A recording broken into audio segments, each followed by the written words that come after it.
छिटा हिलेबू हो फल पाई जेबू जदी अचरा पायो छत छिटा हिलेबू हो फल पाई जेबू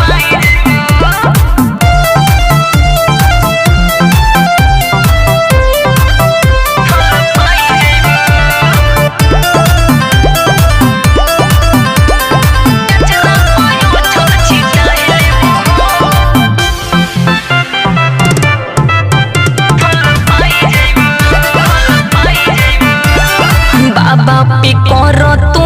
जल ढारी जैबू देव घर तबे बनबू तुम्हारी बाबा पे कर तू जल ढारी जैबू देव घर तबे बनबू तुम्हारी चल बाबा डगर कान्हली के कांवर शिव शंकर के मंत्र पढ़ाई लेबू हो फल पाई जेबू फल पाई जेबू जदी अचरा पायो छठ छिटा हिलेबू हो फल पाई जेबू जदी अचरा पायो छत छिटा हिलेबू हो फल पाई जेबू अचरा पायो छत छिटा हिलेबू हो फल पाई जेबू